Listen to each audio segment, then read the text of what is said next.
Baik, Bismillahirrahmanirrahim. Assalamualaikum warahmatullahi wabarakatuh. Waalaikumsalam warahmatullahi wabarakatuh. Alhamdulillah, selamat pagi menjelang siang teman-teman. Ini kita kembali lagi sama di acara Ayat Talk ya, Ayat Talk bersama narasumber kita yang luar biasa ini. Ada Pak Dodi sama Ustadz Putra. Kemarin kita sempat vakum sepekan ya, karena beliau ini jadwalnya luar biasa padat sekali. Mereka beliau janjian gitu ke Jakarta Baru gitu ya. Antum nggak dibawa gitu? Kok saya nggak dibawa gitu ya. Oke, baik Pak Dodi sama Ustadz Putra, gimana kabarnya Ustadz Putra? Alhamdulillah. Kesibukannya apa nih Ustadz Putra atau Pak Dodi? Biasa, guru ngaji pedalaman. Guru ngaji pedalaman ya? Ini antum betulan pedalaman atau? Pedalaman, kan Kalimantan kan pedalaman. Oh baik, kalau konten-kontennya itu ini ya, di hutan terus belakangnya itu ya. Iya. Gitu. Itu ada filosofinya sebenarnya. Filosofinya apa nih? Jadi dulu ketika anak di pesantren gitu kan, saat ditanya biasanya tuh, kamu dari mana? Sama santri-santri yang lain gitu kan, dari Kalimantan. Oh, orang dari pedalaman nih. Makanya brandingnya guru ngaji pedalaman. Sekarang aja nih bener-beneran pedalaman gitu. Ini pedalaman ya. Sibuknya apa sih berapa ini hari terakhir nih? Di pedalaman juga. Oh, pedalaman juga. Pedalaman juga kan? Pedalamannya beda tapi. Nyari lahan. Waduh, nyari lahan. Allahumma sholli ala Muhammad. Nah, ini pagi hari ini kita kemarin kita sudah sempat bahas 2 kali episode seputar akad syariah, kan 2 episode itu sudah mudah-mudahan insyaallah cukup lah. Nah, insyaallah pekan ini karena beberapa pekan lagi kalau nggak salah hari ini udah masuk 1 Zulhijjah atau awal-awal Zulhijjah, kalau kurang pastinya nggak tahu kapan, tapi sudah mulai mau masuk akhir Zulqa'dah dan awal Zulhijjah ini. Berarti sebentar lagi kita mau masuk salah satu hari raya umat Islam lagi, yaitu Idul Adha atau hari raya kurban, atau orang Indonesia nyebutnya Lebaran Haji. Lebaran Haji. Atau yang apakah yang haji aja Lebaran atau ini maksudnya mungkin yang di sana lagi. Atau kita nggak Lebaran gitu. Kita Ya Pak Haji Bobi ya. Haji Bobi ini kalau ada gelar-gelar haji. Nah, kita mau ngebahas kupas tuntas seputar kurban nih Pak Dodi sama Ustadz Putra. Nah, mungkin kita mau ini apa sih, bagaimana sejarahnya, kemudian ke pertanyaan-pertanyaan yang sering muncul tuh biasanya kan setiap kurban tuh ada aja gitu kan. Ini insya Allah hari ini kita mau ngebahas seputar kurban itu. Mungkin saya ke Ustadz Putra dulu deh gitu. Nanyain soal kurban Ustadz. Sebenarnya sejarahnya nih kok bisa tiba-tiba Allah mensyariatkan ibadah kurban ini, dari mana sih sebenarnya? Baik. Bismillahirrahmanirrahim, teman-teman dimanapun berada ya, yang dimuliakan Allah Subhanahu Wa Taala. Berbicara tentang kurban, ini sebenarnya adalah rentetan pembentukan karakter yang takwa pada sebuah keluarga. Jadi kalau ditanya, Ustadz apakah kurban ini atau Nabi Ibrahim dan keluarganya hanya identik dengan kurban? Oh enggak. Ternyata kurban ini salah satu rentetan yang dimana Allah Subhanahu Wa Taala dengan hikmahnya gitu ya, sengaja menghadirkan perjalanan hidup Nabi Ibrahim bersama dengan keluarganya agar kita kemudian menjadikannya role model bagaimana kalau kita mau buat keluarga takwa ini, salah satunya dengan perjalanannya Nabi Ibrahim. Kalau kita sedikit ini ya, sebelum kita ke kurban, saya menarik sekali Bang Bob, kalau kita coba flashback dari bagaimana perjuangannya Nabi Ibrahim tuh. Ya, Nabi Ibrahim ini kan kalau kita lihat bukan berarti orang, jadi gini, hikmah yang luar biasa dari awal mula hidupnya Nabi Ibrahim ini adalah salah satu bentuk angin segar bagi seluruh umat Islam ataupun bahkan seluruh umat manusia. Karena dia mengatakan orang itu bakalan soleh kalau seandainya dia terlahir dari orang-orang yang soleh gitu kan. Sehingga misalnya orang nih, mohon maaf, lahir orang tuanya nggak benar, berarti dia tertutup pasti anaknya nggak bener. Betul. Berarti jadi orang nggak bener ya. Nggak benar gitu kan. Jadi tertutup dong, seakan-akan kesempatannya gitu kan untuk menjadi orang yang baik itu nggak ada gitu. Padahal nggak. Kalau kita lihat gitu ya, Nabi Ibrahim itu kan ayahnya disebut dengan Azar. Namanya panggilannya Azar gitu kan. Kalau kita lihat di surah Maryam itu, profesi dari ayahnya Nabi Ibrahim ini luar biasa. Kalau misalnya ada orang penyembah berhala gitu kan, kalau ayahnya Nabi Ibrahim lebih luar biasa lagi. Apa nih, Sat? Pembuat patung berhala itu. Jadi yang buat Itu ayahnya Nabi Ayahnya Nabi Ibrahim. Masya Jadi Allah. membuat patung berhala itu dijelaskan di surah Maryam itu. Ceritanya bagaimana bagaimana seorang Nabi Ibrahim ini mendakwahi ayahnya apa segala. Di situ banyak sekali sebenarnya kisah gitu ya. Panjang banget sebenarnya kisahnya ini. Yang jelas Nabi Ibrahim yang pertama mendakwahkan tauhid kepada ayahnya gitu kan. Tapi ada batasan-batasan. Jadi ada adab-adabnya, Ustaz. Adab ya.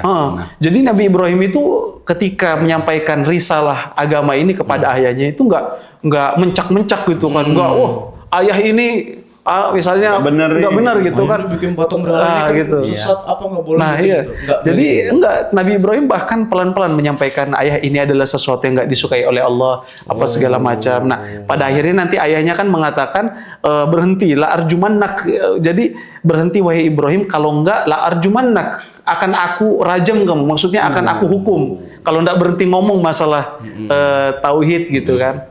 Nah, akhirnya ya yang penting sudah ada kewajiban yang tertunaikan dalam artian sudah dakwahkan gitu kan. Ini apa segala macam ya segalanya nanti kembali kepada Allah Subhanahu wa taala. Jadi Nabi Ibrahim itu awalnya ayahnya saja itu bukan dalam artian orang yang bertauhid ketika itu. Nah, jadi Nabi Ibrahim banyak sekali fasenya. Belum lagi kisahnya Nabi Ibrahim mencari Tuhan, mencari Allah. Wih, ini bulan gede nih. Ini Tuhanku. Ini Tuhanku ini. Ternyata pagi muncul matahari, Zat. Muncul matahari. Ini lebih terang. Ya, wah ini lebih terang. Ini akbar, ini lebih besar. Inilah Tuhanku. Ternyata Turun di sore hari turun juga. Akhirnya nanti kemudian dengan izin Allah hidayah hadir kepada Nabi Ibrahim, diberikan petunjuk apa segala macam. Bahkan suatu ketika Nabi Ibrahim itu meminta kepada Allah diperlihatkan mukjizat yang dimana agar menguatkan keimanan. Bahkan kata Allah Subhanahu Wa Taala, afala tu'min, katanya, kamu ndak percaya kah Ibrahim kepada aku, kata Allah kan gitu. Nah ternyata kata Nabi Ibrahim, agar litatma'inna qalbi, ya Allah biar hatiku ini jadi tenang. Sebenarnya saya nggak ragu, cuma biar lebih mantap lagi nih. Iya. Akhirnya kisahnya itu Nabi Ibrahim diminta oleh Allah ada burung gitu kan ditangkap, kemudian dipotong-potong, kemudian misalnya di balik papan nih, satu taruh Gunung Guntur, satu di Gunung Pasir, bagian-bagian tubuh dari burung ini. Akhirnya kemudian dengan izin Allah menyatu lagi. Tambah yakin. Nah, itu salah satu dari perjalanan yang luar biasa sampai nanti kita bertemu dengan kisahnya Siti Sarah, istri pertama Nabi Ibrahim. Kemudian nanti Nabi Ibrahim diuji bukan enggak ya, tapi belum punya keturunan tuh lama, puluhan tahun. Puluhan tahun. Lama banget ya, sampai puluhan tahun. Lama banget, bahasanya gitu. Ini yang ada baru berapa bulan aja udah. Ini enggak sehat kamu nih. Iya. Belum lagi ya ngerasain Zat ya dulu pas awal-awal nikah kan gitu. Baru nikah sebulan kan udah ditanya ini. Udah ada isi, udah isi belum? Bahasanya gitu. Itu rasanya ternyata gini, akhirnya kita kita coba menahan diri ucapan kita apa segala macam kan dari misalnya orang kayak gitu kan. Jadi ketika orang yang nikah salah satu pantangannya jangan kemudian gampang-gampang kita udah isi belum gitu. Iya. Kalau saya malah ditanyain udah isi belum? Akhirnya itu jauh. Banyak udah penuh. Habis makan 3 kali. Ayam geprek apa segala macam. Nah, jadi luar biasa. Nah, jadi ketika itu Nabi Ibrahim belum punya keturunan, akhirnya oleh Siti Sarah ini punya bahasa pembantu asisten gitu lah ya, namanya Hajar ketika itu. Nah setelah itu dihadiahkanlah kepada suaminya untuk dinikahi apa segala macam. Kemudian setelah itu dengan izin Allah lahirlah Nabi Ismail ketika itu. Nabi Ismail. Nah nanti sampai dengan kurban itu ada juga prosesinya. Jadi Nabi Ibrahim ketika sudah punya anak dan juga dengan istrinya ini tiba-tiba oleh Allah diminta untuk bawa ke sebuah tempat yang tandus. Gersang dulu namanya Bakkah. Kalau sekarang kan apa? Makkah ya. Makkah dulu namanya Bakkah. Nah, contohnya gini Misalnya antum tiba-tiba bawa istri ke Balikpapan ini kan ke Bukit Suwarto. Ya, Bukit Suwarto. Di Bukit Suwarto di tengah-tengah terus ditinggalin gitu kan. Itu kan gimana gitu. Bunda sama Abi ditinggalin. Ditinggalin gitu kan. Nah sama Nabi Ibrahim kayak gitu, bawa istrinya, anaknya Ismail ketika itu masih kecil banget. Ini sudah belum punya anak lama, terus tiba-tiba punya anak, disuruh Allah untuk bawa ke tempat yang bakar tadi itu, terus ditinggalin. Jadi ketika itu juga ditinggalin. Akhirnya ini nanti ada ilmu parenting yang luar biasa ya. Bagaimana kemudian seorang istri yang solihah, suami yang soleh, anak yang soleh, apa segala macam.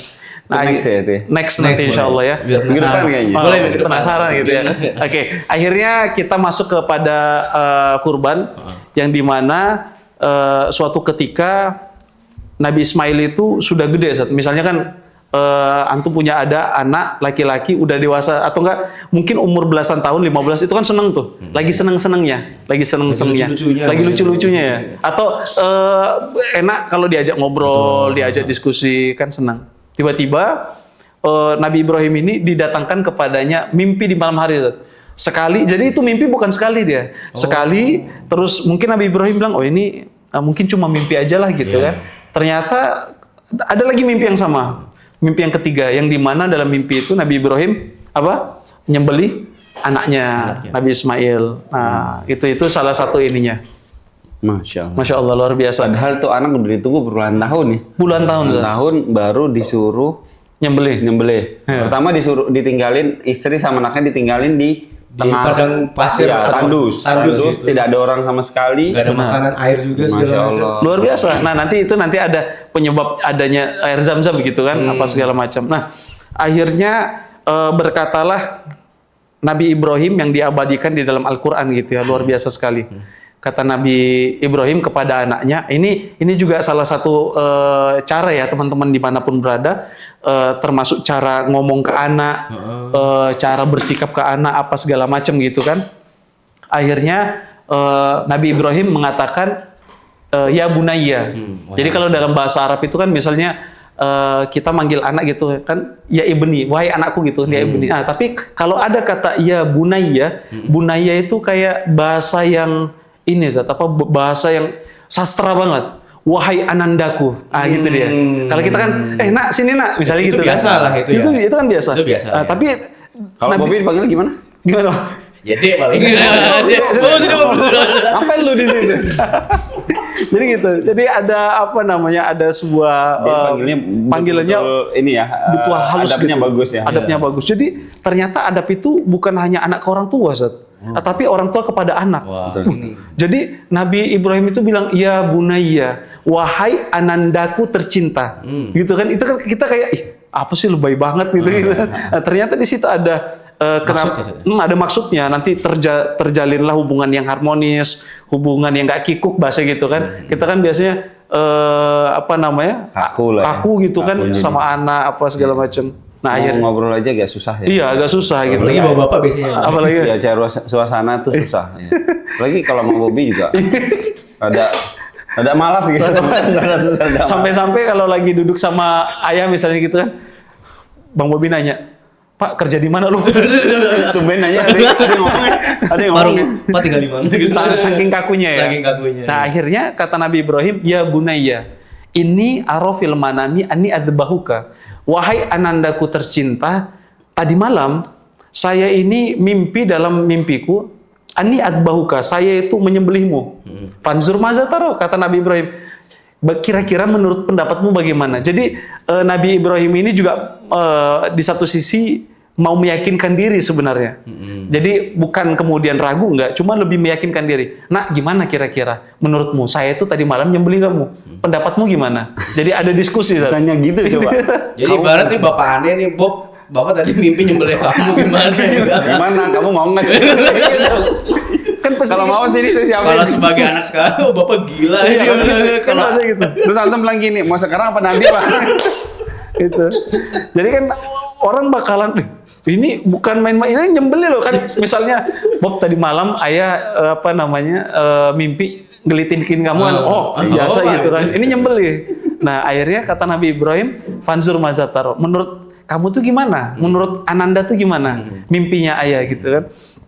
Di luar dugaan, kata Nabi Ismail alaihissalam, ya abati, ini dia. Jadi si ayah ngomong, ya bunaya, wahai anandaku tercinta, dijawab sama si anak nih, ya ya abati. Ya abati. Kan biasanya abi gitu kan. Antum biasanya apa saat dipanggil dia? Ayah, abi, atau bapak gitu ya. Nah, dia ya abati seperti ya ayahanda, ya, atau ya bapakku gitu kan. Ya bapakku tercinta misalnya gitu kan.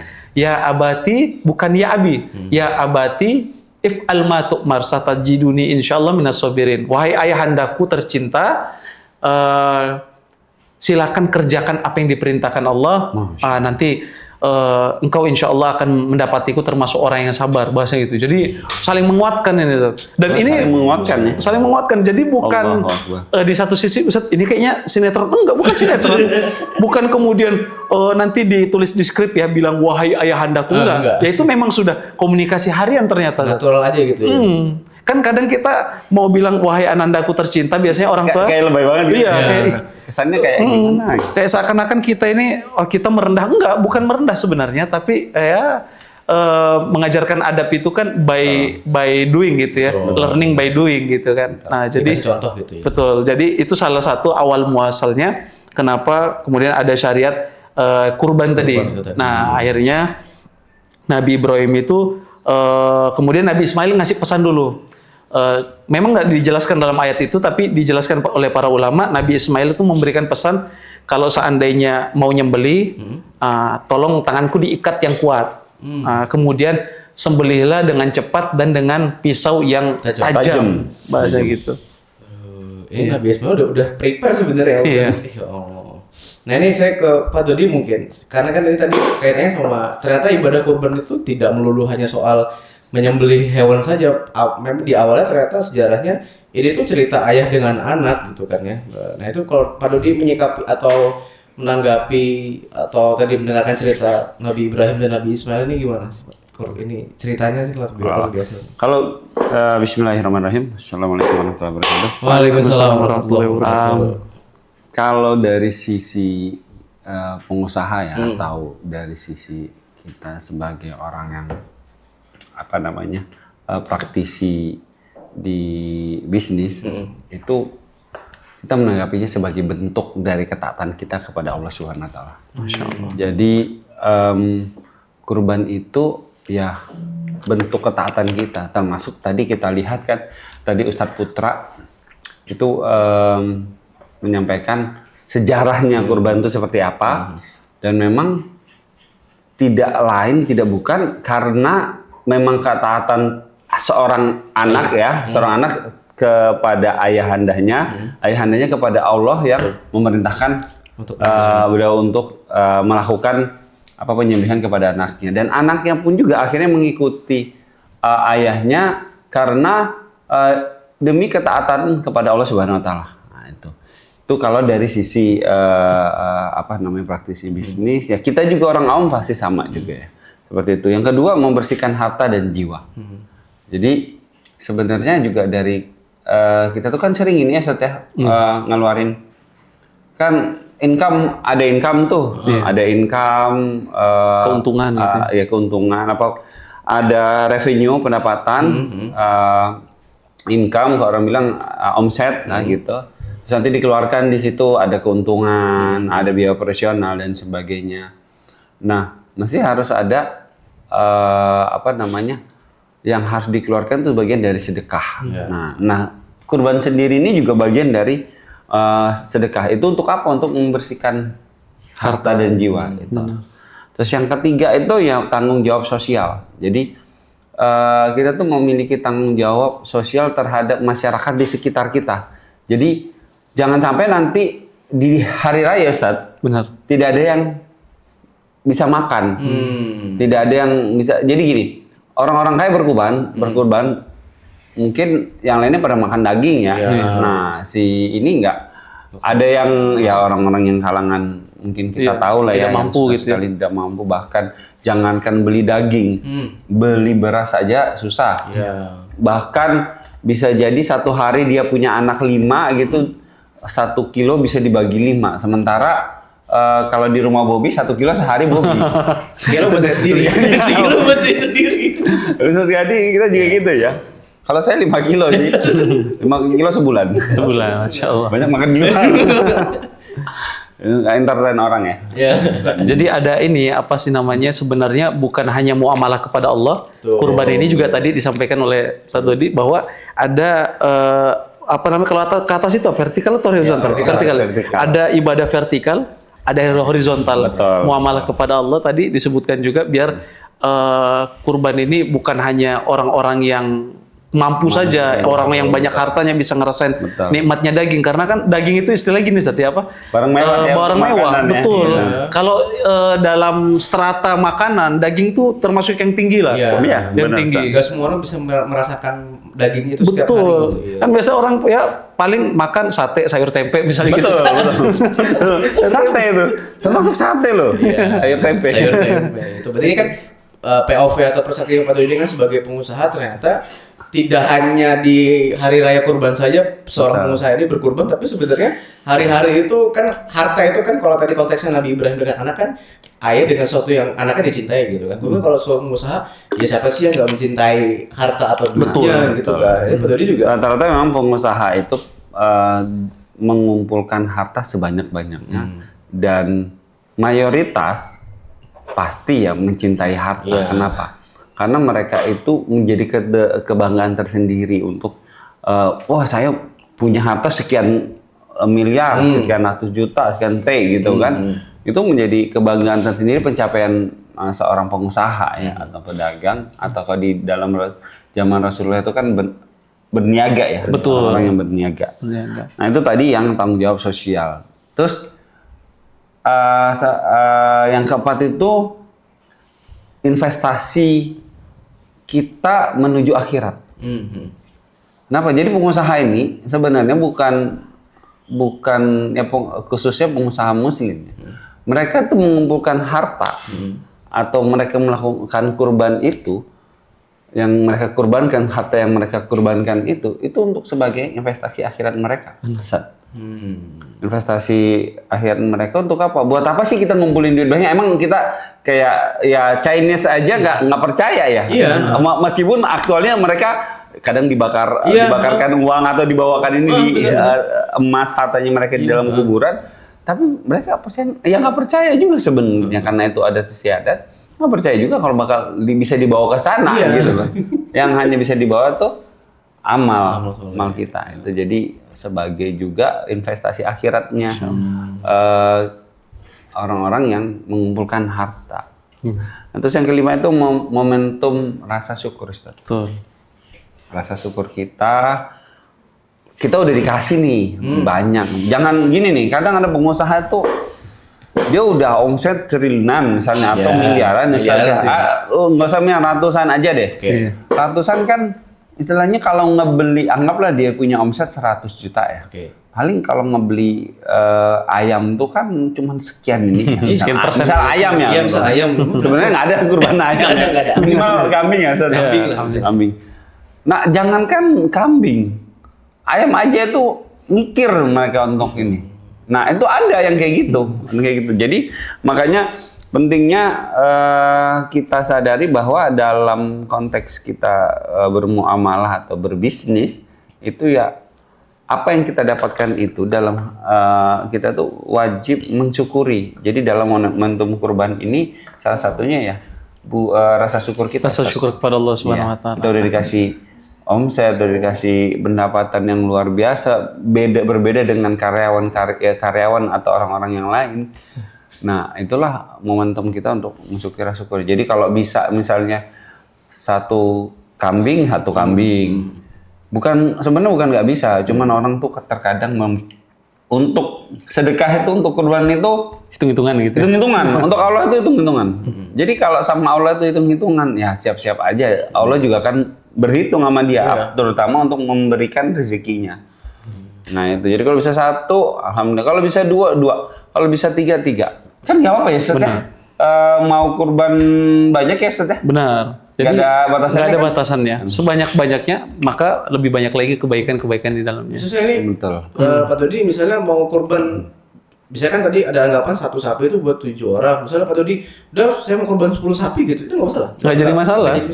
Jadi kurban itu ada batas minimal ya bahasanya gitu ya. Maksudnya untuk sohibul kurban ya. Misalnya satu kambing itu satu orang misalnya gitu kan. Nanti ada tuh pembahasan lagi berkaitan dengan boleh nggak itu satu kambing untuk satu keluarga gitu kan. Ternyata kalau untuk satu kambing atau 1/7 sapi itu untuk sohibul kurban ya, bahasanya sohibul kurban yang nanti diniatkan, yang nanti disebutkan itu untuk khusus satu nama. Tapi apakah boleh, kemudian pertanyaannya boleh nggak diniatkan pahalanya? Ini boleh.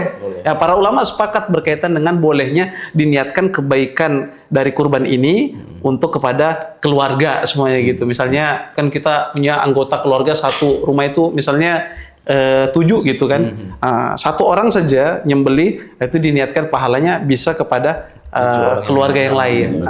Jadi luar biasa sekali sebenarnya kurban ini, termasuk tadi yang dibahas oleh satu dia berkaitan dengan rasa syukur dan juga salah satu bentuk ketakwaan. Jadi di antara kemudian simbol penyembelihan itu bukan hanya nyembelih, sebenarnya bukan nyembelih hanya sebatas nyembelih sapi atau hewannya, tapi menyembelih rasa ego, menyembelih rasa tadi kepemilikan gitu kan. Kan kadang apa namanya kita nggak mau ngeluarin karena kita rasa it's mine gitu kan, itu punya kita gitu. Karena kayak Pak Dodi kan udah ngumpulin harta kerja keras segala macam, tiba-tiba harus beli sapi 20-30 juta, terus tiba-tiba dipotong gitu aja kan. Gimana kan? Secara logika gimana gitu? Kan? Maksudnya itu memang jadi penyakit yang bahkan itu yang menjadi apa namanya tolak ukur seorang pengusaha itu berbisnis karena Allah atau berbisnis karena dia ingin menguasai dunia gitu. Maksudnya menguasai dunia itu dia ingin menikmati urusan dunia. Jadi dia merasa semuanya milik mereka. Dan padahal kita sendiri umat muslim tahu ya, harta yang dititipkan ke kita itu Ustaz, itu titipan, bukan punya kita. Yang namanya sifatnya titipan. Bukan apa milik kita. Karena gini, Allah itu kalau nitipin kita, terus kita memberikan sesuai dengan harapan yang Allah kasih. Misalnya Allah ngasih ke kita tiba-tiba 10 juta, tiba-tiba ada teman datang memang lagi kondisionalnya membutuhkan, misalnya pengen mau operasi nilainya 10 juta. Biasanya itu dititipin ke kita. Memang ada tujuannya. Nanti tiba-tiba datang seperti itu. Kalau kita nggak kasih, berarti kita nggak amanah terhadap titipannya Allah. Nah, begitu kita kasih, nanti Allah nambahkan lagi tuh Ustaz. Benar. Malah ditambah. Malah ditambah. Justru makanya tidak ada orang yang miskin karena bersedekah, tidak ada. Jadi namanya kita dititipin ya. Begitu kita udah dititipin, terus kita memberikan titipan itu sesuai dengan amanah yang Allah kasih. Maka dikasih titipan lagi yang lebih besar lagi. Makanya kadang orang gini ya, kok tuh orang padahal dia nggak pegang duit cash itu Ustaz. Kok duitnya selalu habis tapi dibelanjakan ke hal-hal yang Allah ridhoi di situ. Kok makin bertambah, bahkan sampai nggak kelihatan kerja kerasnya itu makin bertambah. Kenapa? Karena Allah nitipi ke dia menyalurkan dengan sesuai apa yang diharapkan Allah. Nah, Allah kan mengharapkan apa? Mengharapkan kamu saya titipkan ini supaya kamu bermanfaat buat yang lain. Benar. Jadi nggak kan cuma buat dirinya sendiri aja gitu. Benar. Karena kan kita ini cuma wasilah ya. Wasilah kita tuh ngalir dari kita, terus kita harus menyalurkan lagi. Nah itu terkadang ya ya itu tidak dipungkiri dari segi teman-teman ini kan merasakan kerja keras, terus ngerasain yang saya. Kenapa harus kasih orang? Benar. Nanti tambah berkurang. Makanya hadirnya kurban itu tadi simbol nyembelih, bukan hanya sebatas nyembelih hewannya, tapi menyembelih rasa egonya, menyembelih rasa kepemilikan tadi ya, menyembelih rasa cinta berlebihan misalnya gitu ya. Makanya itu sebenarnya sembelihan itu adalah simbol dari banyaknya kebaikan yang ditanamkan diri kita untuk memutuskan sesuatu yang bisa membuat kita lalai dari Allah gitu kan. Akhirnya kita contohnya tadi gitu kan, anak yang tercinta nih, Iya. Nabi Ismail tiba-tiba disembelih. Iya. Itu sebenarnya simbol bahwasanya Allah Subhanahu wa taala ingin memperingatkan kepada kita semua manusia agar sebaik-baik cinta itu kepada Allah, bahasa gitu. Walaupun kepada anaknya pun juga itu nggak Betul. boleh terlalu berlebihan gitu. Iya, melebihi ya kita. Iya, tapi bukan berarti kemudian kita cinta sama Allah akhirnya melalaikan anak, melalaikan iya, amanah, itu itu enggak. Tapi dalam artian ada batasan-batasan yang jangan sampai kita terlalu terlalu terlena, akhirnya larut tenggelam dalam rasa yang tidak ada dasarnya gitu kan. Maka kalau seandainya jadi rasa cinta kalau dilandaskan karena Allah itu sama seperti segitiga. Nah, ini kan misalnya Allah nih. Jadi ini kita, ini misalnya anak kita atau ini pasangan kita gitu kan. Semakin takwanya kepada Allah, maka ini akan semakin kuat nih hubungannya. Betul. Nah, semakin kita merasa sudah nggak usah libatkan Allah gitu kan. Oh, ini bakalan makin jauh. Benar. Jadi kalau memang benar-benar cinta sama anak misalnya gitu kan, cinta dengan pasangan, cinta dengan saudara kaum muslimin apa segala macam, itu kita harus bangun rasanya itu sesuai dengan landasan cinta kepada Allah Subhanahu wa taala. Insya Allah itu akan kekal abadi. Makanya ada sebuah ayat gini, ini korelasi dengan kehidupan Nabi Ibrahim, Bang. Di surah Ali Imran ayat 14 kalau nggak salah itu, Allah Subhanahu wa taala mengatakan zuyyina lin-nasi hubbu syahwati minan nisa. Telah dibuat indah, ternyata ini ayat ini hidup di kisah Nabi Ibrahim nih. Telah dibuat indah, telah dibuat silau pandangan manusia terhadap cinta kepada perempuan, maksudnya ini laki-laki kepada pasangannya. Begitu juga sebaliknya sebenarnya. Dan anak keturunan, wal banin, wal konatir. Konatir itu harta yang bergelimpangan, minadz zahabi wal fiddah. Contohnya emas, perak. Kalau sekarang kan ada e-wallet, ada uang kertas apa segala macam saja. Ada imani. Kemudian wal khail. Khail itu kendaraan, tunggangan. Nah, kalau sekarang kan enggak, mobil, motor ya ada sih tunggangan, kuda masih ada sampai sekarang. Cuma kalau sekarang itu kan mobil lebih identis dengan motor apa segala macam. Wal an'am wal haras, dan juga perkebunan, peternakan. Kalau zaman sekarang itu mungkin ada investasi gitu kan, atau bahasanya kalau Ustaz Dodi kan ada propertinya misalnya gitu. Nah, itu sudah dijelaskan dalam Al-Qur'an. Memang sudah dibuat jatuh Jadi cinta. kata Allah itu dibuat silau, kalau silau itu kan kita seakan-akan ini baik nggak apa nggak. Kalau misalnya kita kemarin ke Jakarta, anak ke Jakarta itu baru ngeliat tuh, ini kita kalau di dom itu kan lampu merah bentar, ini kok sampai 10 menit gitu kan. Sekalinya yang lewat bukan kaleng-kaleng gitu kan, kereta. Nah, kalau kereta itu kan ada terowongan ya. Itu kalau dia lewat pasti kan ada lampunya kan. Nah, kita nggak lihat, mana itu apa itu? Kok silau banget. Nah, ternyata itu ada kereta bisa mendatangkan kebinasaan. Jadi silau itu nggak selamanya membuat kita senang, tapi kesilauan itu bisa juga membinasakan kita. Nah, di antara yang dapat membuat kita silau itu contohnya tadi dengan pasangan, misalnya Ustaz Dodi dengan istrinya, antum mohon maaf. Belum. Dengan misalnya orang tua gitu ya. Orang tua. Aneh silau biasanya jam 1 siang, jam 2 siang di silau. Anak dan dengan anak keturunan, harta dan lain sebagainya. Kata Allah di ayat selanjutnya, lilladzina taqaw. Boleh kita punya pasangan, boleh, tapi harus berlandaskan ketakwaan kepada Allah. Jadi rasa cinta itu bukan cuma di dunia saja. Masa misalnya Ustaz Dodi sama istrinya cuma di dunia saja, kan itu rasanya kurang gitu kan. Kita harapannya kan kekal abadi sampai surga kan. Nah, caranya gimana? Berlandaskan ketakwaan kepada Allah. Jadi contohnya ya kita harus berkorban. Misalnya nih, kadang kita ngeliat kan istri lagi tidur gitu kan. Allah Akbar, azan subuh. Kasihan nih, capek apa segala macam. Kalau nggak dibangunin, berarti kalau dia bilang kasihan, berarti dia nggak cinta, kan gitu. Dia betul-betul nggak sayang karena dia biarkan kebinasaan gitu kan, terhadap istrinya. Nah, sama juga seorang perempuan, seorang istri, kasihan nih, habis kerja lembur, nggak usah dibangunin lah, biarin aja nanti jam-jam 7 gitu kan. Sekalian sholat duha misalnya, kacau juga kan. Lanjut ke sholat duha. Nah, jadi kembali lagi, boleh kita punya pasangan tapi ingat berlandaskan ketakwaan kepada Allah. Nah, boleh punya anak, Allah Subhanahu wa taala mengatakan boleh, tapi ingat lilladzina taqaw, agar dia menjadi orang bertakwa. Sehingga kalau seandainya kita ini masuk ke dalam liang lahat, yang pertama dipikirkan bukan ilmu matematikanya. Makanya anak itu nyampaikan ke beberapa wali murid, Itu Ustaz. Jangan boleh les matematika, les bahasa Inggris itu bagus semua. Tapi jangan kemudian kita lupakan agamanya anak. Kenapa? Dia pintar matematika, agamanya dia 0. Masuk kita ke dalam liang lahat yang dia pakai ilmu matematika. Oh, tunggu dulu. Ayah saya ini kan ada berapa klaster misalnya gitu kan. Oh, ini dia pakai matematikanya. Tapi kalau seandainya sudah dibangun pondasi ya.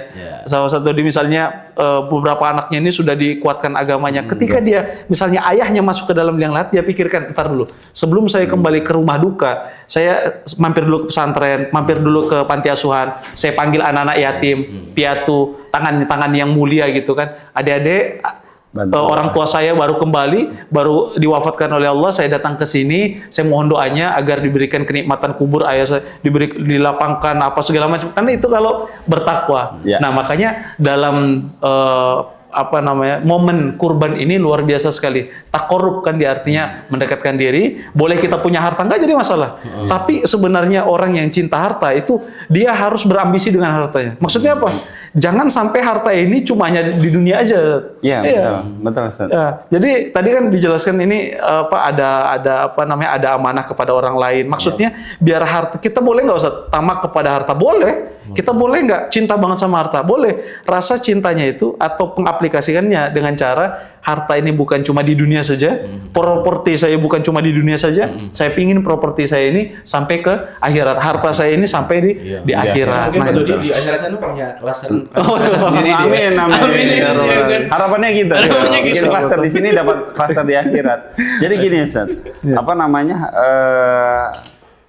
harta yang kita kumpulkan. Jadi Islam itu kan sebenarnya wajib kaya. Ustaz. Benar. Oh, harus kaya. Harus didukung kaya malah. Harus. Supaya apa? Sebenarnya supaya dia bisa membelanjakan harta tersebut untuk membeli surga.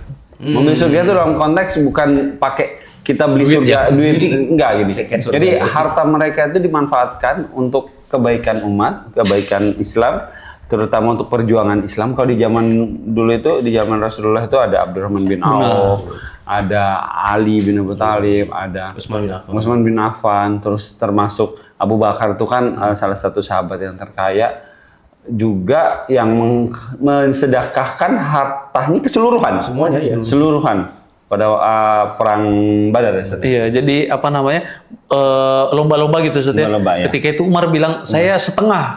Itu kan luar biasa nih. Bahasa setengah hartanya Sayyidina Umar itu berapa kali lipat yang harta yang lain. Iya. Setengahnya loh. Setengahnya. Abu Bakar nggak mau kalah bahasa gitu kan. Jadi semuanya aja lah segala semuanya. Dan itu Masya Allah sekali ya. Itulah kenapa dalam pandangan Islam bisnis itu memang wajib kita kerjakan. Kenapa? Supaya kita tangan kita itu bisa di atas gitu loh, bukan tangan kita di bawah.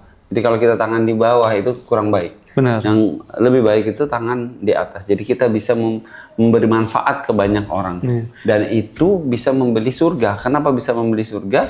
Karena kita belanjakannya di jalan Allah. Benar. Kita melakukan itu untuk kebaikan banyak orang.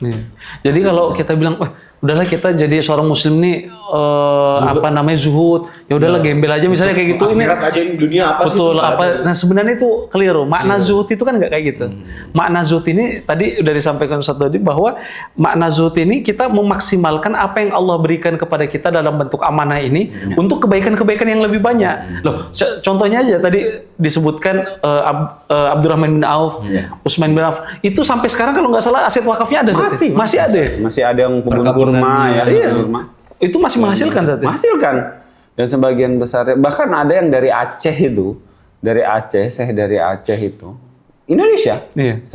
Itu dia punya hotel di Mekah. Di Mekah. Itu yang tiap tahun itu dipakai buat jamaah itu dan menghasilkan kan. Masya Allah. Nah, hasil dari situ itu dibagi buat rakyat Aceh. Masya Allah. Wakaf produktif berarti. Bayangkan ya, orangnya udah mati ratusan tahun nih atau puluhan tahun nih. Udah mati, bahkan ada yang ribuan tahun mati, tapi hartanya dia itu menjadi harta yang tidak ada habisnya, produktif terus mencetak pahala. Mencetak pahala. Mencetak pahala. Dan itu Masya Allah sekali. Bahkan memberikan keuntungan buat yang masih hidup, Ustaz ya. Betul, betul. Ini terutama kalau buat istri bahaya. Jadi buat istri memang kita belanjakan juga buat istri, anak itu sesuatu hal yang jangan sampai juga kita nanti gini ke orang lain Loyal. tapi ke anak istri terlantar gitu. Itu juga itu kadang ada seperti itu juga ya, dia membelanjakan ke istri-istri orang gitu. Itu nggak boleh, itu nggak boleh. Nah, ya doanya mudah-mudahan kita juga akan dipertemukan lagi ya saatnya di akhirat nanti di surga nanti, jangan sampai nanti nyesal di akhirat ketemu lagi istrinya. Ada yang begitu tuh, misal, lah kenapa bukan bidadari lu lagi? 20 tahun saya kena ngomel. Ketemu nggak gitu juga gitu. Jangan sampai nanti begitu ya. Ya, lebih parahnya lagi ketemu. Lebih parahnya lagi kalau seandainya tadi nggak dibangun berdasarkan atau berlandaskan takwa kan, akhirnya ketemu malah kalau dalam Al-Quran itu dijelaskan bahwa pasangan itu saling lari, maksudnya saling ya sibuk sendiri. Betul. Bahkan ada yang lebih parahnya lagi saling bermusuhan jadinya. Nah, itu. Ya salah satunya bisa jadi karena tidak dilandaskan dengan ketakwaan. Maka kurban itu hadir untuk menjadi reminder kita. Misalnya kepada yang punya keluarga, silahkan jadikan keluarga sebagai keluarga yang berlandaskan takwa. Seorang bisnismen atau seorang pengusaha atau bahkan semua pegawai, pekerja apa segala macam, jadikan apa yang dikerjakan itu semua juga sebagai landasan takwa. Maksudnya tadi harta yang dikumpulkan itu bisa menjadi jembatan menuju surganya Allah, bahasa gitu. Ya dalam artian bukan jembatan yang kita bentuknya jembatan, enggak, tapi menjadi wasilah kita menuju kebahagiaan dunia dan juga akhirat, ya, bahasa betul, gitu. Betul. Ini satu lagi, ya biasanya kan ada orang bilang itu kan pengusaha Pak, kita kan karyawan. Ya. Jadi kalau dari sisi pengusaha sendiri yang memiliki karyawan, justru kalau di kita ya, kita tuh memotivasi mereka bahwa apa yang ada di perusahaan ini bukan karena saya, tapi karena kalian. Kalian yang melakukan usahanya, kita hanya mementoring atau kita hanya mengarahkan. Tapi teman-teman yang melakukan secara tidak langsung, teman-teman yang ada jadi karyawan atau yang dalam karyawan perusahaan itu dan perusahaan itu menjadi wasilah kebaikan untuk banyak orang, secara otomatis orang-orang yang ada di menjadi karyawan tersebut dan dia mengusahakan perusahaan itu menjadi besar karena wasilah dia juga dia bekerja dengan baik, terus mereka ini itu jadi salah satu aliran pahala gitu. Kenapa? Karena memang makanya kalau perusahaan itu pilih-pilih juga sebenarnya. Pilih-pilih gimana? Jangan sampai nanti kita masuk dalam satu perusahaan, kita mengupayakan di situ menjadi wasilah kebaikan, ternyata perusahaan tersebut khamar. Atau perusahaan tersebut tempat cuci duit atau apalah hal-hal yang haram dilakukan. Jangan sampai seperti itu. Tapi kalau ada wasilah kebaikan yang memang di situ diniatkan untuk kebaikan dan kita terjun di situ sebagai karyawan, maka di situ juga sebagai ladang. Otomatis sebagai ladang kita juga untuk mendapatkan pundi-pundi pahala. Benar. Luar biasa tadi ya juga. Harta itu dikumpulkan dunia itu juga aslinya itu bisa dibawa mati gitu. Kan tadi kan ini nggak, Pak Dodi setuju nggak? Harta itu nggak dibawa mati itu bener nggak sih? Maksudnya harta itu kan sebenarnya tadi tuh bisa untuk mendekatkan kita kepada Allah, kata di jembatan gitu ya. Harta yang nggak bisa dibawa mati itu contohnya ya uangnya dibakar, dimasukin ke dalam itu. Tapi ya bahkan ada yang lebih parah lagi. Anak pernah ngeliat motor dimasukin sengaja, katanya dimasukin ke dalam liang lahatnya. Itu nggak bakalan lantas kemudian ada di alam barzah, enggak. Ya cara tadi kemudian harta itu bisa kemudian ikut bersama kita di alam barzah sampai akhiratnya Allah ya harus lewat fase-fase yang Allah Subhanahu Wa Taala sudah arahkan kita ya. Salah satunya sedekah, diantaranya kurban atau bahkan juga kita wakaf produktif misalnya gitu kan, dan lain sebagainya. Itu dia, Bang Bob. Oke, baik. Ini kita masuk ke sesi tanya jawab mungkin ya seputar kurban. Jadi teman-teman yang ada di live-nya Pak Dodi sama Ustadz Putra juga di TikTok sama yang live-nya di Sedina juga mungkin sudah mulai menyiapkan beberapa pertanyaan. Tapi mungkin sambil nunggu, saya ada beberapa sedikit ya buat pancingan ya buat teman-teman juga, buat Ustadz Putra sama Pak Dodi juga. Saat mungkin pertama dulu, saat ini itu pasti banyak yang nanya seputar akikah dengan kurban karena konteks ibadahnya itu kurang lebih sama lah gitu. Nah ini mana yang duluan Sat? Akikah dulu atau kurban dulu, atau kalau misalnya anaknya belum diakikahkan, apakah harus kurban dulu atau akikah dulu segala macam tuh banyak sekali itu setiap tahun tuh pasti ada aja. Oke. Ustaz Putra sama Pak Dodi. Baik, bismillah. Teman-teman yang dimuliakan Allah Subhanahu wa taala, bahkan tadi pagi saya kan singgah di pasar Bang. Ada beli salah satu kebutuhan makanan dari Musinin. Kita beli kemudian untuk santri nantinya. Jadi ada beli macam-macam lah, bakso, sosis, nugget biar mudah olah gitu kan. Nah, si penjual nanya, Pak Ustadz dari ini ya, dari pesantren ya? Iya. Ini dia, pas banget katanya. Tadi sama, boleh nggak, saya ini kan belum akikah, boleh nggak kurban? Nah, akhirnya saya sampaikan dalam sebuah hadis Rasulullah bersabda, kullu gulamin murtahanun bi aqiqatihi. Setiap anak yang lahir, setiap anak Adam yang lahir gitu ya, atau siapapun manusia yang lahir itu murtahanun, dia tergadaikan dengan akikahnya. Maka akikah ini adalah sesuatu yang dianjurkan, yang dimana syariatnya kepada orang tua sebenarnya. Nah, jadi akikah jadi gini, dari perspektif orangnya ini sudah beda dia. Kalau akikah itu sebenarnya syariat yang bukan dibebankan ya, tapi ditujukan kepada orang tuanya, gitu ya, kepada orang tuanya, kepada anaknya. Jadi orang tuanya ini diminta untuk mengakikah. Jadi anak ini nggak punya kewajiban untuk mengakikahkan dirinya sendiri. Betul. Jadi yang yang harus atau dalam artian yang dianjurkan untuk mengakikahkan itu orang tua. Nah, lantas kalau kurban bagaimana? Kurban berbeda dia. Kalau kurban itu sebuah syariat yang Allah Subhanahu wa taala turunkan, yang ini nanti ditujukan kepada personal hambanya masing-masing.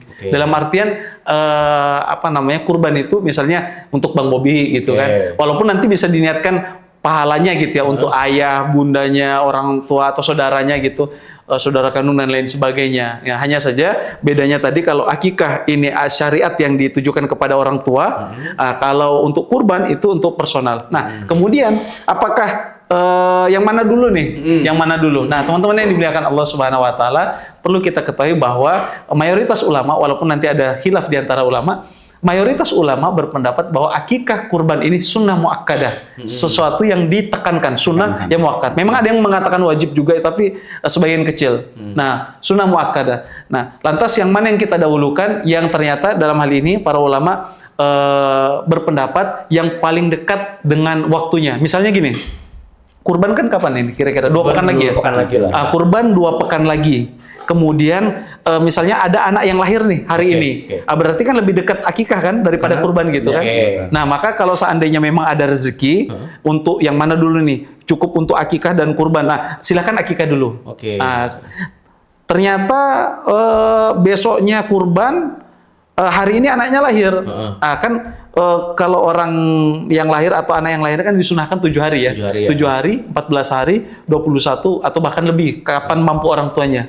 Nah, kalau ternyata kurban lebih dekat, silakan tunaikan kurban terlebih dahulu. Jadi boleh nggak? Boleh dipilih salah satu. Dua-duanya ada kebaikan dan tidak menjadikan kalau seandainya kita pilih akikah, kita dosa karena nggak kurban, atau kita pilih kurban, kita dosa karena nggak akikah. Nggak ada distract syariat dalam hal ini. Bahasa gitu mah. Saya ingat akikah saya tuh kalau nggak salah umur 17 tahun baru akikah. Antum nggak akikah sekarang gitu. Makanya, tapi sudah menjadi ini memang rumor ya di masyarakat, kalau nggak akikah nggak boleh kurban. Nah, ini memang banyak pemahaman yang harus kita luruskan. Ya, kita luruskan dalam artian ya karena memang orang menganggap bahwa harusnya kan lahirnya diiniin dulu gitu kan, diakikahin dulu. Padahal nggak ada keterikatan antara syarat dan rukun. Kalau misalnya kurban, syaratnya harus akikah dulu, nggak ada sama sekali. Ini 2 ibadah yang berbeda sudut pandangnya, berbeda waktunya, berbeda caranya, walaupun sama-sama nyembelih hewan. Iya. Jadi juga ada bicara juga sama bapak tuh kayak pantas payah gitu selama 17 tahun ini kelakuan saya ini muncul gitu. Ternyata belum digadaikan dan belum ya, karena masih tergadaikan. Belum ada yang ngambil gitu. Belum ada yang ngambil. Dulu mau digadaikan di Pegadaian, cuman nggak ada yang mau ngambil. Nggak ada yang mau nebus. Nggak ada yang mau nebus sih. Oke, baiklah, ada pertanyaan mungkin. Pertanyaan dari India Jadul. Boleh. Ustadz, bagaimana kalau kurban tapi salah kasih bin atau bintinya? Apakah bisa diterima atau ulangi lagi kurbannya? Oke. Nah, bagus nih. Ayo belajar bareng. Oke, baik teman-teman yang dimuliakan Allah Subhanahu wa taala. Berbicara tentang kurban ya, tentu nanti kita akan ada temui ya ayyuhalladzina amanu aufu bil uqud, dalam artian wahai orang yang beriman, tunaikanlah akad gitu ya. Nah, akad itu kan nanti bukan cuma akad nikah aja loh Bang ya. Antum dari kemarin ngomongin akad nikah ya nikah. Sudah latihan ya, udah latihan cuman belum ada yang diangkatkan gitu. Nah, jadi kalau teman-teman barangkali Ada yang minat? belum bisa akad nikah, nggak apa-apa, di sini bisa ada akad jual beli juga. Ada yang jual Sebelum akad nikah jual beli dulu aja ya. Kalau nggak mau akad nikah sama Bang Bobby, ya udah akad jual beli sama kita aja. Nah, teman-teman yang dimuliakan Allah Subhanahu wa taala, jadi mahallun niyah fil qalbi. Tempatnya niat itu kan dalam hati ya, sebenarnya ya, dalam hati. Jadi sebenarnya nggak dijaharkan pun juga nggak jadi masalah. Nah, Ustaz, bagaimana kemudian kalau salah binnya, barangkali penyebutan ayahnya salah huruf ke apa segala macam. Nah, tapi yang jelas ini di niatnya sudah ditujukan, maksudnya ditujukan kurbannya ini kepada siapa, dan yang dimaksud itu juga sudah paham, dan yang akan menyembelih itu juga paham siapa yang akan dimaksud gitu kan, maka kurbannya tetap sah, nggak perlu diulang bahasa gitu. Nah, tentu kan Allah Subhanahu wa taala la yukallifullahu nafsan illa usaha. Allah Subhanahu wa taala itu enggak kemudian membebankan sesuatu kemudian membuat hambanya ini kesulitan kan gitu. Adapun kesilapan, kekeliruan barangkali nama atau apa segala macam, itu enggak sesuatu yang dimaafkan. Kan kasihan kalau dipotong lehernya terus ini salah binnya kok. Nanti kok jadi mikirnya gini kan, itu nama mamanya si dia gitu. Si yang sebelah gitu. Kadang-kadang nama-nama orang Ketukar nanti pahalanya enggak juga ya, Ustaz ya? Enggak. Enggak itu kan. Ini kan nama orang tua sebelah nih, nanti pahalanya ngalir ke sana gitu. Nah, terus Pak Dudi mungkin ada pertanyaan atau ini? Ya, kalau dari saya sih mungkin ini sedikit memberi pencerahan ke teman-teman itu. Jadi kayak misalnya tadi yang Ustaz Putra bilang tadi yang kedua tadi? Kedua tadi yang soalnya tadi ya, salah bin tadi. Oh iya, salah bin. Bukan yang pertama tadi soal akikah sama kurban. akikah. Oh iya. Jadi kan gini nih, teman-teman, dulu mungkin karena orang tuanya tidak mampu, Ustaz. Biasanya gitu. Orang tuanya tidak mampu, terus ditambah lagi ya mungkin ekonomi atau banyak anaknya, Ustaz. Iya, saya banyak anaknya. Lumayan kan kalau ada zaman dulu kan banyak anak banyak rezeki ya. Jadi dia ada yang sampai 10 gitu kan. Iya, 10. Jadi kan satu kambing itu udah mahal banget kan. Selainnya kali 10 berapa udah agak berat. Apalagi kalau laki-laki 2 gitu. Iya, laki-laki mesti 2 gitu. Nah, mau beli 1 tanggung ntar ini separuh juga ininya kan. Ya udah akhirnya kan sampai kita dewasa dan kita tahu ternyata itu belum pernah dilakukan dan masih tergadai kan. Maka yang harus dilakukan, apalagi terutama ya teman-teman kan tuh yang di pengusaha atau yang udah kerja gajinya udah lumayan, bahkan mungkin dia belum punya tanggungan anak istri ya. Paling nggak minimal sisihkan lah. Sisihkan untuk tiap bulan, kayak misalnya kambing berapa sih? Mungkin sekitar 3-4 jutaan lah. 3-4 juta. Bahkan yang kambing akikah itu kan ada yang kecil-kecil itu kan itu bisa boleh kan, yang penting cukup buat ini ya. Nah, itu ada yang 2 jutaan itu kan, 2 jutaan. Paling nggak kita sebulan bisa sisihkan 200.000, setahun kan berapa? Atau dia sampai 2 tahun, misalnya berarti sebulan 100.000 gitu ya. Nah, itu bisa kita lakukan. Kalau memang ada niat pasti bisa. Kan? Yang jadi masalah itu adalah kita tidak bisa menahan rasa malas. Rasa malas itu yang atau kita mengabaikan nanti aja, ntar juga ini ya saya pakai aja dulu duitnya, ntar juga ada duitnya bulan depan. Nggak bisa terkumpul juga, nggak bisa ini. Nah itu apalagi yang pengusaha nih, teman-teman pengusaha ini banyak duitnya tapi Ustaz malah dia lupa hal-hal yang kayak gitu. Nah, tergadaikan dan dianggaplah itu kan urusannya orang tua saya. Betul. Dulu. Tapi kalau teman-teman mampu, sebaiknya itu ditunaikan. Ditunaikan. Tiap bulan benar itu juga kata netizen, ini apa yang mau didahulukan dulu? Kurban apa nih? Ya memang dia tiap bulan kurban berlebihan. Tapi masa seekor kambing aja atau gitu nggak bisa gitu loh. Nah, jadi sama antara membedakan zakat dengan sedekah iya tapi zakat enggak itu Ustaz. Nah, itu dia. Itu Nah, makanya harus di ini ya diedukasi ya ke masyarakat nih berkaitan dengan itu biar nggak salah kaprah apa segala macam gitu ya. Nah, terus juga makna tergadaikan ini sebenarnya gini, ada penjelasannya maknanya apa ketika walaupun ini tentu akan kembali kepada kemampuan masing-masing ya, kemampuan masing-masing. Makna tergadaikan di sini misalnya nih saya pernah baca sebuah kitabah atau sebuah tulisan bahwa jika si anak ini ternyata ya meninggal misalnya gitu kan, meninggal dunia belum balik, kan biasanya orang dapat syafaat gitu ya, orang tuanya dapat syafaat. Nah kalau dia nggak diakikahkan, nanti orang tuanya nggak dapat syafaat, tapi kembali lagi kepada kemampuannya, keadaannya. Sama nih, contohnya kayak kita ini kan bentar lagi haji ya, haji. Oh berarti kita nggak sempurna dong rukun Islam kita kalau meninggal belum dalam keadaan haji. Nah ternyata nggak manistatoa ilahi sabila kata Allah ya kalau misalnya mampu bahasa gitu. Tapi ya tentu mampu di sini kan perlu ada ikhtiar. Betul. Contohnya tadi, akikah ya kalau semampunya aja gitu kan ya. Kalau nggak ada ikhtiar juga nggak bakal. Iya, kan ada orang lagi semampunya aja. Iya, karena semampunya itu dalam konteks memang kita sudah tidak bisa mengupayakan lagi. Iya. Tapi kalau kondisional tadi saya itu pasti malas tuh. Iya. Nah, itu Betul. pasti malas. Ilmunya dari beliau nih. berlindung di balik kata mampu itu tadi gitu Iya. ya. Itu udah pasti malas. Apalagi ada orang bilang makan babi itu boleh-boleh aja kalau dalam kondisinya darurat. Darurat yang mana dulu? Kadang ada orang bilang darurat kayak ada kita pernah lihat di itu ya komentar ya Set ya. Yang itu apa kalau nggak bisa punya rumah itu darurat apa nggak bisa juga begitu. Di daerah saya ini nggak ada perusahaan yang atau developer syariah nih. Nggak apa-apa yang ambil yang riba gitu kayak gitu itu nggak bisa juga. Jadi darurat itu dalam konteks kalau kita tidak melakukan itu mengancam nyawa kita. Mengancam nyawa kita atau orang lain. Berarti lebih ke nggak ikhtiar atau malasnya aja berarti. Malas, udah pasti malas. Malas sama yang kedua sih emang dia mengabaikan itu. Iya. Jadi sebenarnya ini kali apa kalau kata guru-guru kita itu berkaitan dengan mental itu, Bang. Dalam artian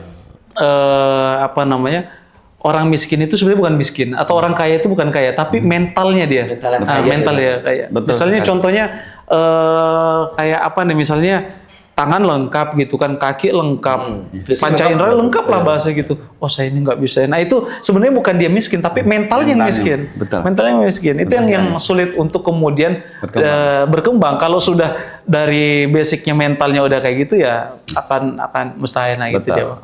Siap, Bang Bob. Terakhir mungkin sebagai ini juga salah satu pertanyaan yang cukup banyak juga. Mungkin saya jadikan satu lah ya. Kurban ini kan identik dengan sapi itu 7 bagian. Terus kambing itu untuk 1 orang aja gitu kan. Terus juga ada anggapan ini hewannya itu harus jantan gitu kan. Nah ini secara fikihnya prakteknya sama Pak Dodi juga. Ini boleh nggak sih misalnya? Soalnya di keluarga saya tuh dulu saya masih ingat waktu kecil tuh, tahun ini Bobi, tahun ini ganti-gantian gitu. Ini berarti kalau nggak ini kayak gimana gitu? Nah, itu ada anggapan itu tuh gimana secara ininya? Jadi berkaitan dengan pembagian ya. Memang ada batasannya dia, batasan maksimal. Batasan maksimalnya itu memang 7 orang. Nah, teman-teman yang dimuliakan Allah Subhanahu wa taala, tapi kita lihat ya, makna 7 orang ini bukan berarti misalnya nih keluarga yang lain tertinggal, enggak. Jadi tadi kaidahnya 1 orang dari keluarga, kalau dalam sebuah hadis itu Rasulullah mengatakan setidak-tidaknya dalam setahun itu setiap rumah menyembelih. Nah, maksudnya jadi misalnya nih Ustaz Dodi nyembelih 1 kambing misalnya gitu kan, nyembelih itu bisa untuk beliau sekeluarga, bukan berarti kemudian ini kurbannya Ustaz Dodi dulu ya. Tahun ini nanti tahun depan enggak. Tapi memang namanya yang ditujukan sohibul kurbannya itu 1, tapi pahalanya diniatkan boleh, dan ini para ulama sepakat akan hal itu. Bahkan Rasulullah dulu pernah nih, saya menyembelih atas nama Muhammad dan atas nama umat Muhammad. Kita miliaran orang bahasa gitu. Bahasanya gitu. Nah, jadi nggak jadi masalah. Nah, hanya saja memang ada syariat yang mengatur yang dimana untuk 1 sapi itu memang terkhusus untuk 7 orang dalam artian 1/7. Nanti niatnya bisa diniatkan untuk pahalanya, kebaikannya kepada keluarganya secara ini. Nah, kemudian untuk berkaitan dengan apa namanya jenis ya, Jenis kelamin ya? ya jenis Jantan kelaminnya atau betina ya? jantan atau betina. Nah ini lagi tadi istilahnya akikah dan kurban gitu ya. Iya. Kalau nggak akikah nggak boleh kurban gitu kan. Iya. Nah ini kembali lagi adat mindset atau rumor yang sudah tersebar masif di Iya. masyarakat. Nah kalau seandainya nyembeli sapi betina, nyembeli kambing betina nggak sah. Nah sebenarnya ini keliru. Kenapa? Kata Nabi SAW dalam hadis yang mulia, la yadurukum dzukronan kunna am inathan. Nggak jadi masalah mau nyembeli kambing zukronan itu artinya jantan, au am inathan atau apa namanya betina. Jadi boleh. Hanya saja dalam hal ini ada keterangan dalam kalau nggak salah kitab Al-Majmu' Syarah Al-Muhazzab itu ulama menambahkan bahwasanya dagingnya hewan yang jantan itu lebih enak daripada yang hewan yang betina. Sama aja sih sebenarnya, sama-sama enak gitu kan. Cuma dia ada lebih enaknya lah gitu. gitu. Nah, dan Beda ya? Nah, beda. Dan kemudian kalau dulu itu menghindari misalnya hewannya ini barangkali sedang hamil apa segala macam kan gitu. Nah, Yang kalau hamil, yang itu mungkin yang kalau hamil nggak boleh ya? ya, Nggak jadi boleh, cacat juga nggak boleh. Nah, cacat apa segala macam. Ya Nah, mungkin kan ini berhati-hati berkaitan dengan rukun-rukun apa hewan-hewan kurban tadi itu gitu. Jadi berani hamil, yaudah belanjakan aja biar aman gitu. Iya. Gitu. Ini Pak Dodi ini prakteknya gimana di keluarganya berarti? Pak Dodi di sini ini apa? Sapi atau apa nih kurbannya tahun ini Pak? Alhamdulillah tiap tahun itu tadinya mengorbanin orang tapi Siapa mungkin karyawannya yang sama suka korban perasaan. korban perasaan. Alhamdulillah tiap tahun karyawan ada juga yang untuk karyawan, ada juga yang pribadi. Itu alhamdulillah karena apalagi di tahun ini ya Ustaz, kita ada rencana yang di Masjid Aba. oh iya betul banget. Nah, dari Masjid Aba itu insya Allah kita tambahkan lagi. Yang rutinitas tahunan yang di kampung juga iya, yang di Masjid Aba yang akan kita ini ya, juga insya Allah ada juga. Dan emang sih niatnya tuh kalau karena dia 7 ya kita pertama saya, anak-anak, istri, orang tua, orang tua, mertua gitu. Terus yang lainnya tuh juga ada ke teman-teman apa namanya kantor gitu. Di kantor untuk anak teman-teman di kantor. Untuk apa sih sebenarnya? Untuk supaya kita ini dapat berkahnya.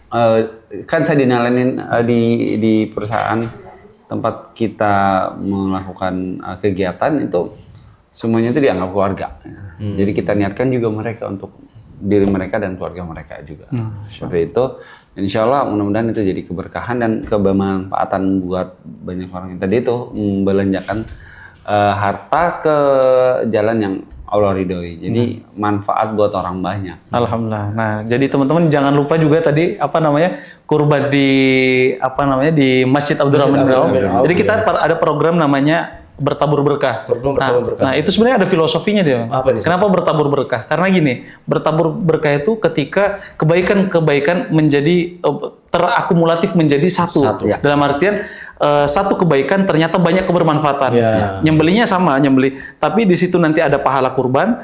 Alhamdulillah insya Allah nanti kita ikhtiarkan yang dimana hewan kurban ini juga akan dinikmati oleh saudara-saudara kita, misalnya para santri yatim, santri penghafal Quran yang ada di sekitar Balikpapan gitu ya.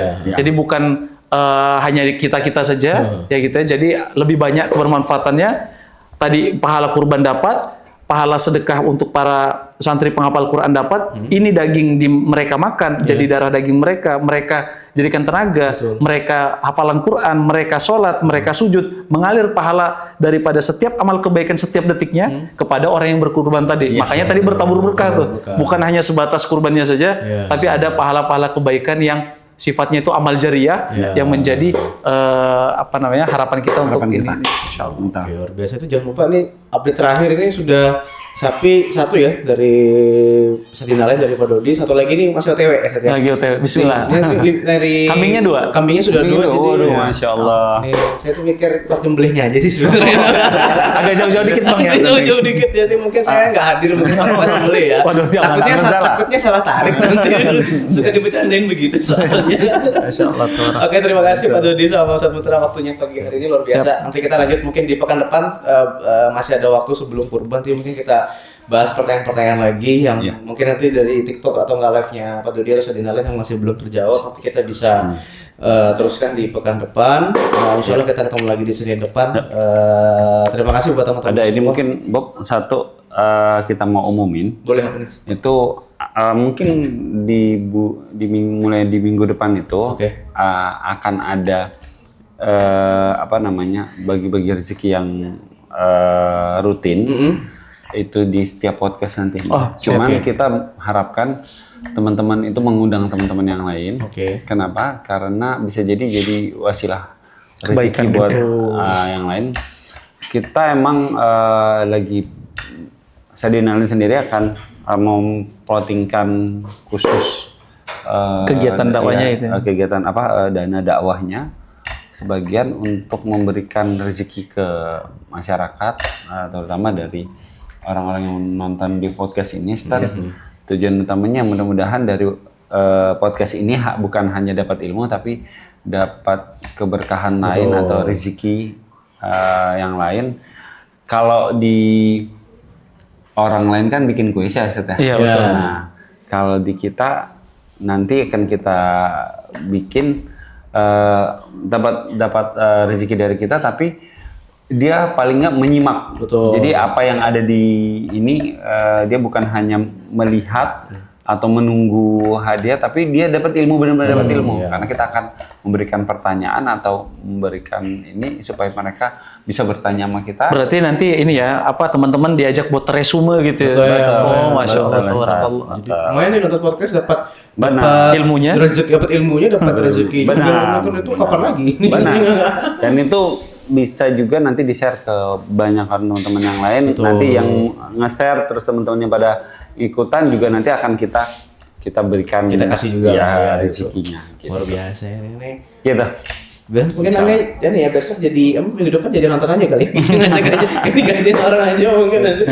Oke, baik, terima kasih. Itu juga teman-teman. Pekan depan kita ketemu lagi, ajak semua teman-teman semua sebanyak-banyaknya supaya tidak hanya dapat ilmu saja tapi juga dapat rezeki dari kita semua di sini ya, gitu ya Pak Dodi sama Ustaz Putra. Terima kasih Pak Dodi dan Ustaz Putra.